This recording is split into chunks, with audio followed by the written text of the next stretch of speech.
जांच में सामने आने की बात भी कर रहे हैं और दंगाइयों को ये शरीफ होने का तमगा भी दे रहे हैं और फिर से भड़काने की कोशिश करें। फिलहाल आज माहौल बहुत तनावपूर्ण नहीं रहा, नियंत्रण में रहा, लेकिन अब मामला हाईकोर्ट पहुंच चुका है। हाईकोर्ट में क्या होगा इस पर हमारी नजर आएगी। लेकिन चलिए आगे बढ़ते हैं। अब बात वाराणसी की करने वाले हैं, क्योंकि यहाँ पर भी वक्फ ने, आपको याद होगा बिहार में एक पूरे गाँव पर दावा ठोका था, यहाँ तो एक शिक्षण संस्थान पर ही दावा ठोक दिया गया है। बताते हैं पूरी खबर आपको।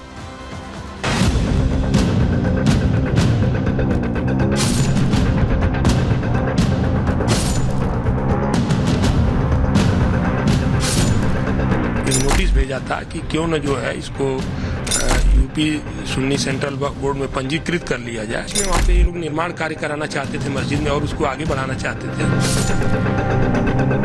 ये तो मजार को ये मस्जिद का रूप दे रहे हैं लोग, और वक्फ बोर्ड इस पे अपना अधिकार बता रहा है कि हमारा ये जमीन है।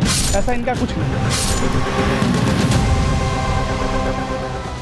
देखिए, जहां पर जेपीसी बनाई गई है, वक्फ संशोधन बिल को लेकर चर्चा हो रही है, विपक्ष वॉकआउट करता रहता है, ये खबरें सामने आती हैं। इस बीच वक्फ की मनमानी लगातार सामने आ रही है, कारनामे लगातार सामने आ रहे हैं। और अब ये जो ताज़ा कारनामा, इससे पहले आपने सुना होगा संसद भवन पर दावा ठोका गया, बिहार के पूरे गांव पर दावा ठोक दिया गया, और अब शिक्षण संस्थान पर दावा ठोका गया। और सिर्फ इसलिए दावा ठोका गया क्योंकि यहाँ पर एक मज़ार बनी हुई थी, और मज़ार तो बनी थी तो उसमें कोई दिक्कत नहीं थी, लेकिन उसके बाद अब कह दिया गया कि पूरी की पूरी संपत्ति ही वक्फ की है और बकायदा इसको लेकर नोटिस दिया गया। चलिए जानकारी आपको देते हैं, खबर क्या है पूरी आपको बताते हैं। दरअसल ये भी बता दें आपको कि इस कॉलेज की नींव, उदय प्रताप कॉलेज है ये, यूपी कॉलेज बनारस का, जिसकी नींव हिंदू ने रखी थी और एक ट्रस्ट चलाता है। लेकिन ट्रस्ट को लेकर भी अब अभी तक तो ये था कि ट्रस्ट की संपत्ति पर ऐसे दावा नहीं ठोका जा सकता, लेकिन अब दावा ठोका गया। खबर क्या है, चलिए आपके सामने जानकारी पूरी रख रहे हैं।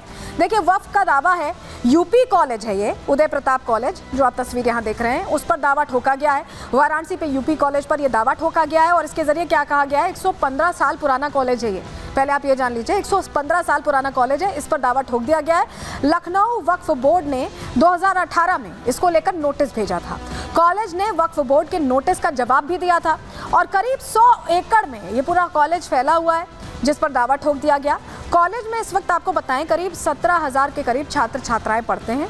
शिक्षण संस्थान है, बड़ा शिक्षण संस्थान है, और वक्फ बोर्ड के दावे से अब जो छात्र हैं वो खासे नाराज हैं और इसको लेकर प्रदर्शन भी कर रहे हैं, सवाल भी खड़े कर रहे हैं कि आखिर ऐसे कॉलेज पर दावा कैसे ठोका जा सकता है। चलिए जरा अब आपको बताते हैं इस दावे को लेकर क्यों ये बात सामने आई और किस आधार पर ये दावा ठोका जा रहा है। जो दावा किया गया है, ये देखिए, ये आप एक मज़ार देख रहे हैं, ये यूपी कॉलेज है और ये जो मज़ार है यही दावे का आधार है। जो मज़ार बनी हुई है इसी को लेकर दावा ठोका जा रहा है।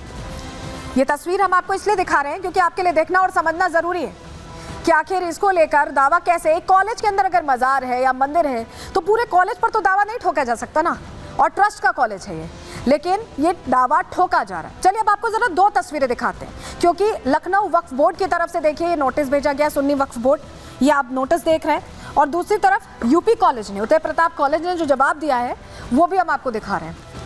नोटिस हमने आपको दिखा दिया, जो दस्तावेज भेजे गए हैं वो दिखा दिया, लेकिन क्या बोला गया है इस नोटिस में और क्या जवाब दिया गया, दोनों अब आपको बताते हैं। सबसे पहले बताएं कि काशी में ट्रस्ट का कॉलेज है और वक्फ बोर्ड ने इसको लेकर कैसे दावा ठोका है। सुन्नी वक्फ बोर्ड के दावे में क्या है, कहा गया, सुनिए। 6 साल पहले वक्फ की प्रॉपर्टी होने का दावा किया गया था। 6 दिसंबर 2018 को सहायक सचिव ने नोटिस भेजा था, नोटिस की तस्वीर हमने आपको दिखाई। वक्फ एक्ट 1995 के तहत नोटिस भेजा गया है और कॉलेज को छोटी मस्जिद नवाब टोंग की संपत्ति बता दिया गया इस नोटिस में, और इसी आधार पर नियंत्रण में लेने का भी दावा किया गया है कि नियंत्रण अब होना चाहिए। अब कॉलेज ने क्या जवाब दिया है, चलिए जानकारी जल्दी से हम आपके सामने रख देते हैं कि कॉलेज ने क्या जवाब दिया है। कॉलेज शिक्षा समिति की तरफ से जवाब दिया गया है, तत्कालीन सचिव ने जवाब दिया है और कहा है कि 21 दिसंबर को जो नोटिस आया था उसका जवाब देते हुए दावा क्या किया है, 1909 में चैरिटेबल एंडाउसमेंट एक्ट के तहत कॉलेज की स्थापना की गई है और एक्ट के किसी का भी मालिकाना हक इससे समाप्त हो जाता है। बाद में वक्फ बोर्ड की तरफ से कोई नोटिस नहीं आया, ये भी कहा गया, लेकिन जो नोटिस आया था उसका जवाब यहाँ पर दे दिया गया है। हमने पूछा भी पूछा भी वहाँ के प्रिंसिपल से, डीके सिंह जी हैं जो यूपी कॉलेज के प्रिंसिपल हैं, हमने उनसे पूछा क्योंकि आज क्या था, जुमे की नमाज थी और बड़ी संख्या में यहाँ पर लोग नमाज अदा करने पहुंचे थे। तो हमने ये भी ज़रा पूछा कि उन्हें क्या जानकारी, क्या उसके बाद भी कोई नोटिस आया इसको लेकर, वो क्या सोचते हैं। सुनिए ज़रा उनका जवाब सुनिए इस पर। वक्फ बोर्ड ने उदय प्रताप कॉलेज वाराणसी को 6 दिसंबर 2018 को जो यहाँ पे एक मजार और मस्जिद है यूपी कॉलेज परिसर में, उस संबंध में उसकी जमीन के संदर्भ में एक नोटिस भेजा था कि क्यों न जो है इसको यूपी सुन्नी सेंट्रल वक्फ बोर्ड में पंजीकृत कर लिया जाए। ये लोग निर्माण कार्य कराना चाहते थे मस्जिद में और उसको आगे बढ़ाना चाहते थे। उस पर हम लोगों ने रोक लगाया। थाना अध्यक्ष शिवपुर को हमने सूचित किया। इनके पास कोई भी दस्तावेज मस्जिद के संबंध में नहीं है। और इस बीच आपको बताएं कि बड़ी संख्या में नमाजी पहुंच गए, सुरक्षा व्यवस्था कड़ी करनी पड़ी और छात्रों ने भी ऐसे में देखिए नाराजगी जाहिर की है। दो तस्वीर आपको दिखा रहे हैं कैसे नमाजी पहुंचे। आज जुमे का दिन था और ये आज ही की तस्वीर हम आपको दिखा रहे हैं। और इसीलिए सवाल खड़ा होता है कि दावा ठोकने के बाद तमाम जो नमाजी हैं वो पहुंचने लगे बड़ी संख्या में। कॉलेज है, यहाँ पर पढ़ाई लिखाई होती है और उसको लेकर छात्रों में खासा गुस्सा भी है। कड़ी सुरक्षा व्यवस्था के बीच ये नमाज हुई और हमारे सहयोगी ने बात भी की वहाँ छात्रों से कि उनका क्या कहना है, ऐसे जो नमाजी पहुँच रहे हैं या जो दावा ठोका जा रहा है इसको लेकर वो क्या सोचते हैं। यूपी कॉलेज के छात्रों को भी अब आप सुन लीजिए। अब मजार में ये लोग ज़्यादा से ज़्यादा संख्या में नमाज पढ़ने आते हैं, इनको रोका जाए। जब तक इसका निर्णय नहीं हो जाता तब तक पुलिस प्रशासन से हम लोगों की मांग है कि इन लोगों को जो ये हज़ारों की संख्या में लुंगी पहन के आते हैं, इन लोगों को रोका जाए।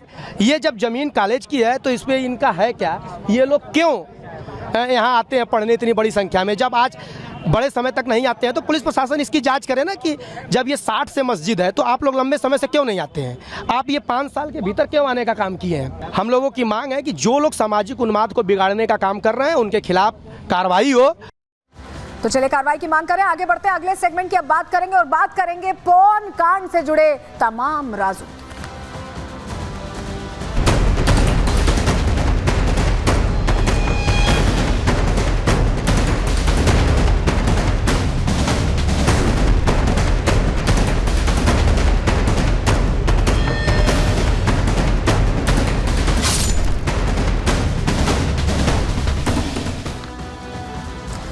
तो राज कुंद्रा एक बार फिर फंसते दिखाई दे रहे हैं, उनके साथ शिल्पा शेट्टी भी फंस रही हैं। ये जो कुछ हो रहा है इससे पहले आपको बताएं कि राज कुंद्रा हमेशा से ही विवादों में रहे। पहली पत्नी को जब छोड़ा और शिल्पा शेट्टी से शादी की तब पहली पत्नी में तमाम आरोप उन पर लगाए थे, शिल्पा शेट्टी पर लगाए थे। उसके बाद IPL कांड में फंसे थे राज कुंद्रा, जहां उन पर आरोप लगे थे सट्टेबाजी के।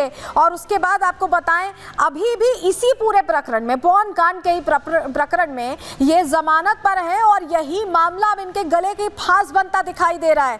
क्या हुआ है, क्या पूरा मामला है, चलिए जल्दी से आपको जानकारी दे देते हैं कि पूरा मामला क्या है। आपको बताते हैं खबर क्या है। दरअसल पोर्नोग्राफी मामला है ये, जो अश्लील वीडियोस मोबाइल ऐप्स के जरिए परोसे जा रहे हैं, इससे जुड़ा ये पूरा मामला है। और पोर्नोग्राफी मामले में ही ईडी ने बड़ा एक्शन लिया है राज कुंद्रा के खिलाफ। शिल्पा शेट्टी के पति राज कुंद्रा पर ईडी ने रेड की है, छापेमारी की कार्रवाई हुई है। मुंबई के सांता क्रूज स्थित ईडी में छापेमारी की है उनके घर पर। महाराष्ट्र में, उत्तर प्रदेश में 16 लोकेशंस हैं जहां पर तलाशी की जा रही है, छापेमारी की कार्रवाई की गई है। और पहले भी आपको बताएं इसी मामले में राज कुंद्रा गिरफ्तार हो चुके हैं, जमानत पर निकले थे, लेकिन अब यही मामला फिर से मुश्किल खड़ी करता दिखाई दे रहा है।